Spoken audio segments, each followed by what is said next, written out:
बिस्मिल्लाहिर्रहमानिर्रहीम। नाज़रीन अस्सलाम वालेकुम, मैं हूँ इमरान वसीम। नाज़रीन आज 28 मई है, दिन है हफ्ते का और साल 2022। नाज़रीन दो बड़ी अहम ख़बरें आज के इस प्रोग्राम में आप नाज़रीन के साथ शेयर करेंगे। नाज़रीन पहली ख़बर यह है कि शहर इक़्तिदार में जो पिछले चंद रोज़ से अफवाहें चल रही थीं, वो तमाम अफवाहें दम तोड़ गई हैं और उन अफवाहों के दम तोड़ने के नतीजे में कौन सी तब्दीली आई है, इस तब्दीली पर आप नाज़रीन के साथ गुफ्तगू करेंगे। और दूसरी ख़बर जिसमें आपको ये बताएंगे कि अगला चेयरमैन नैब कौन होगा, कौन से नामों पर गौर किया गया और कौन से उम्मीदवार को फेवरेट करार दिया जा रहा है। इस खबर की डिटेल भी आगे चल के आप नाज़रीन के साथ शेयर करेंगे। लेकिन नाज़रीन इससे पहले चार मुख्तसर सी अहम ख़बरें, जिसमें आज वज़ीर आज़म शहबाज शरीफ और उनके बेटे वज़ीर आला पंजाब हमज़ा शहबाज शरीफ लाहौर की स्पेशल कोर्ट में पेश हुए। आज की समाअत में क्या हुआ और इसके अलावा मज़ीद तीन अहम ख़बरें आप नाज़रीन के साथ शेयर करेंगे। और फिर जो आज की हमारी दो बड़ी ख़बरें हैं, उनकी तफसीलात आप नाज़रीन की खिदमत में पेश करेंगे। तो सबसे पहले नाज़रीन, आज जो लाहौर की स्पेशल कोर्ट में 16 अरब रुपए की मनी लॉन्ड्रिंग से मुतल्लिक मुकदमे की समाअत हुई, जिसमें शहबाज शरीफ और हमज़ा शहबाज शरीफ ज़ाती हैसियत में पेश हुए। नाज़रीन आज की अदालती कार्रवाई में भी दोनों बाप बेटे पर, यानी शहबाज शरीफ और हमज़ा शहबाज शरीफ पर जो फ़र्द जुर्म की कार्रवाई है वो नहीं हो सकी, क्योंकि इस वक्त अदालत नाज़रीन जो ज़ाब्ते की कार्रवाई है, जो 3 मुल्ज़मान अदालत में पेश नहीं हो रहे, उस ज़ाब्ते की कार्रवाई को मुकम्मल कर रही है। आज तफ्तीशी ऑफिसर की जानिब से अदालत को ये रिपोर्ट पेश की गई कि 3 मुल्ज़मान, जिसमें सलमान शहबाज शरीफ हैं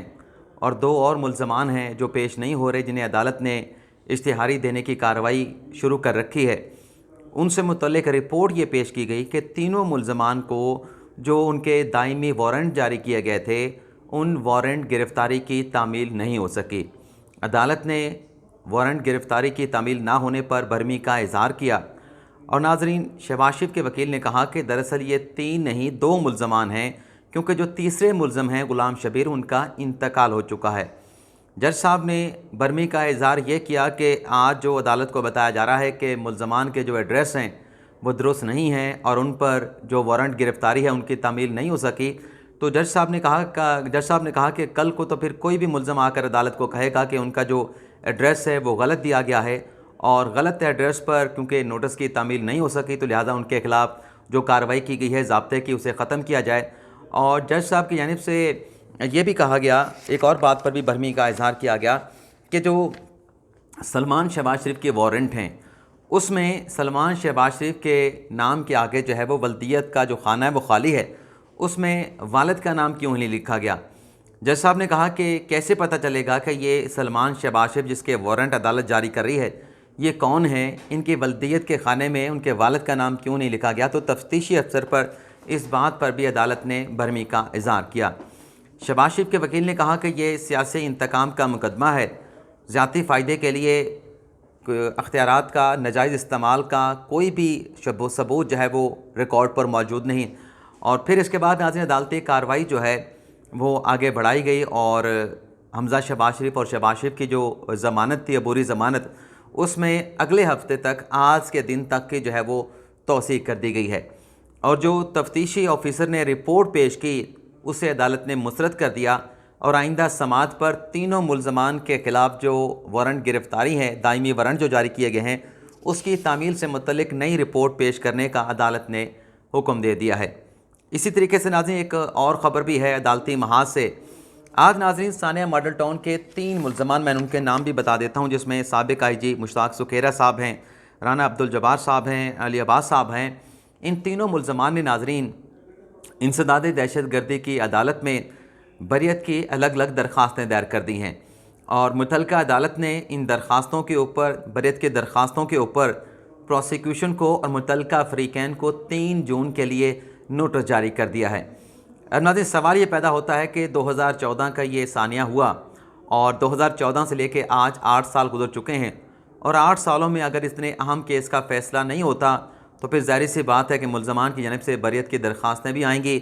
और जो अदालत से लोग इंसाफ की उम्मीद लगा के बैठे हैं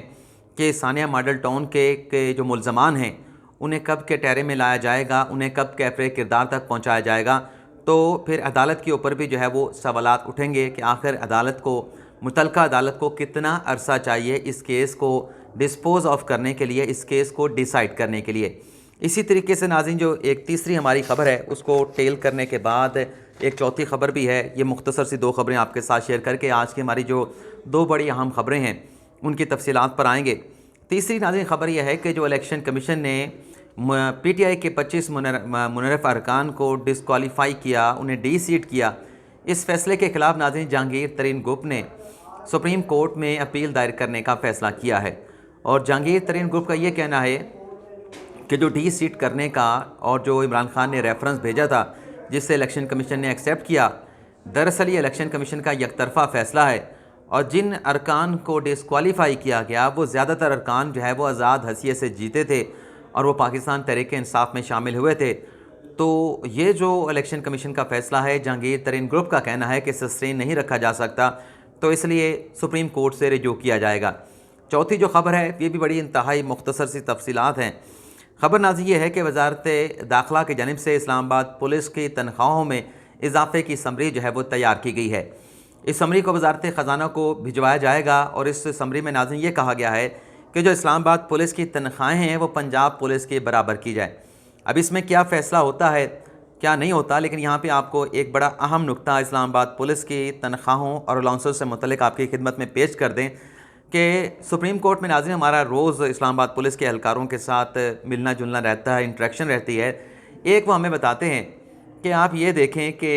हुकूमत की जानिब से जो हमें माहाना अलाउंस की मद में अमाउंट दी जाती है वो कितनी है। तो पुलिस एहलकार ये बताते हैं कि माहाना फूड अलाउंस की मद में जो उन्हें एक अलाउंस मिलता है वो कुछ 400, 500 या 600 रुपये का मिलता है। तो पुलिस एहलकार ये कहते हैं कि हमें मीडिया से कहते हैं कि आप इस बात को हाईलाइट करें और हुकूमत को बताएं कि क्या 500-600 रुपये के माहाना फूड अलाउंस में गुजारा हो सकता है। तो ये बात भी आप नाज़रीन की खिदमत में हमने पेश करनी थी कि हुकूमत जो है इस्लामाबाद पुलिस को कितना फूड अलाउंस दे रही है। अब जो तनख्वाहों में समरी है उस पर क्या फ़ैसला होगा वो तो वज़ारत ख़जाना करेगी। लेकिन जो हमारी दूसरी ख़बर है कि अगला चेयरमैन नैब कौन होगा, इसकी डिटेल आपके साथ हम जो है वो शेयर कर लेते हैं। ख़बर नाज़रीन है कि कल ये ख़बर सामने आई थी कि 3 उम्मीदवारों के जो अगले चेयरमैन नैब के उम्मीदवार हैं जिनके नाम पर गौर किया जा रहा है, उसमें एक फ़वाद हसन फ़वाद का नाम आया।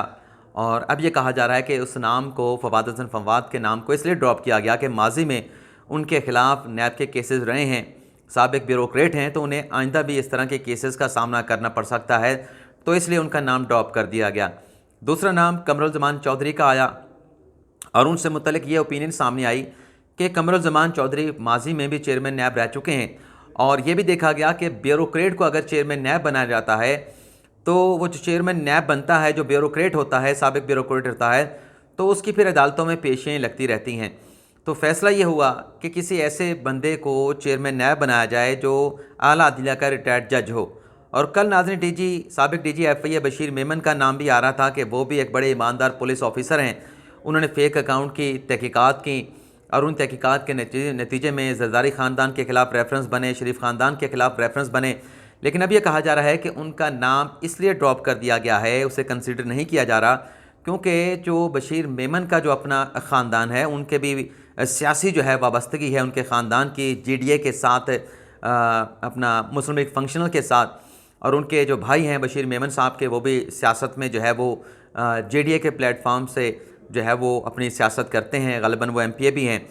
तो ये कहा गया कि क्योंकि ज़रदारी ख़ानदान के साथ इनके कोई रिलेशन ऐसे हैं कि जिसमें कोई इख्तलाफात देखे जाते हैं, तो अब ये कहा जा रहा है कि सुप्रीम कोर्ट के जो रिटायर्ड जज हैं, जैसे रिटायर्ड मकबूल बाकर जो कि 4 अप्रैल 2022 को अपने ओहदे से रिटायर्ड हुए थे, उनके नाम को फेवरेट करार दिया जा रहा है। और ये कहा जा रहा है कि जस्टिस रिटायर्ड मकबूल बाकर के नाम पर जो मौजूदा अपोजिशन लीडर हैं राजा रियाज, उन्हें भी कोई एतराज़ नहीं, इत्तेहादियों के साथ भी मुशावरत कर ली गई है। और जस्टिस रिटायर्ड मकबूल बाकर के नाम पर शहबाज शरीफ की, आसिफ अली ज़रदारी और मौलाना फजल रहमान के साथ भी मुशावरत हुई है। तो अब तक की जो पेशरफ्त है उसमें तो यही कहा जा रहा है कि मोस्ट प्रॉबेबली जो फेवरेट उम्मीदवार हैं अगले नए चेयरमैन नैब के लिए वो जस्टिस रिटायर्ड मकबूल बाकर हो सकते हैं। और ये भी कहा जा रहा है कि ये ऐसी शख्सियत हैं जिस पर गालिबन पाकिस्तान तहरीक इंसाफ को भी कोई एतराज़ नहीं होगा।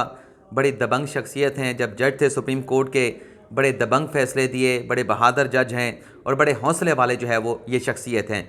लेकिन यहाँ पे आपको ये भी बता दें कि मौजूदा जो चेयरमैन नैब हैं, जो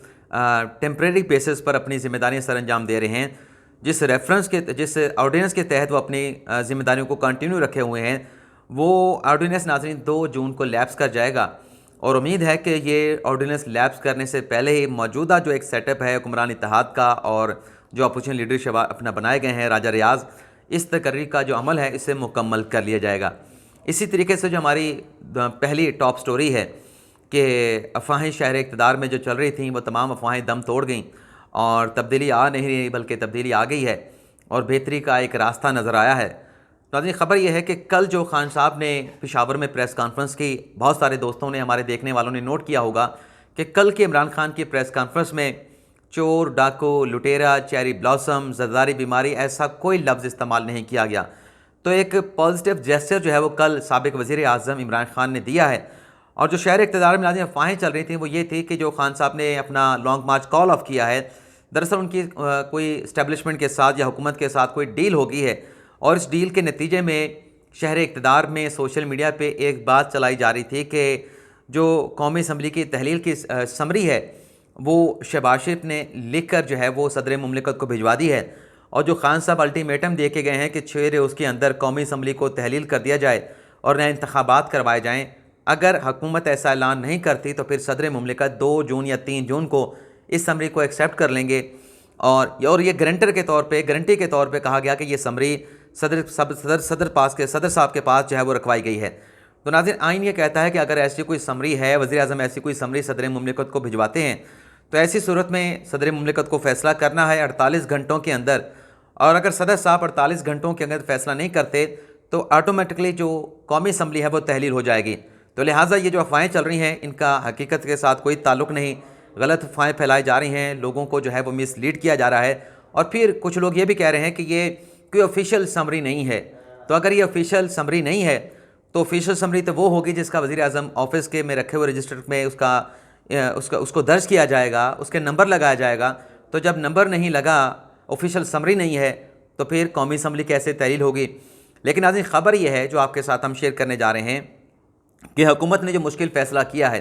कि 30 रुपये पेट्रोलियम मसनूआत में इजाफा कर दिया गया, इस इजाफे से क्या फ़र्क पड़ेगा, आवाम को क्या मुश्किलात झेलना पड़ेंगी, गुज़श्ता रोज़ के प्रोग्राम में मैं इस पर डिटेल पे बात कर चुका हूँ। लेकिन अब 15 दिनों के बाद या 1 जून को मज़ीद पेट्रोलियम मसनूआत की कीमतों में इजाफा किया जाएगा, गालिबन 18 से 20 रुपये का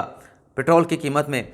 और बिजली की कीमतों में इजाफा किया जाएगा। और हुकूमत जो है एक सख्त बजट भी पेश करने जा रही है। हालांकि आखिरी साल में अगर कोई इलेक्शन का माहौल होता, हर हुकूमत की कोशिश होती है कि आखिरी साल का जो बजट है अगर उसके बाद इलेक्शन में जाना है तो वो बड़ा फ्लेक्सिबल और बड़ा अवामी किस्म का बजट पेश किया जाता है। लेकिन हुकूमत सख्त फैसले करने जा रही है, तो इससे भी लगता है कि फ़िलहाल कौमी असम्बली तहलील और नए इंतखाबात का मुस्तक़बिल करीब में कोई ऐसा सीन बनता हुआ जो है वो नज़र नहीं आ रहा। हाँ, एक बात ज़रूर है कि खान साहब ने कल जो प्रेस कॉन्फ्रेंस की उसमें उन्होंने कहा कि मुज़ाकरात के लिए हमारे रास्ते खुले हैं, हम नए इंतखाबात के लिए हुकूमत के साथ बैठने के लिए तैयार हैं। तो ये जो खान साहब ने एक पॉजिटिव जेस्चर दिया है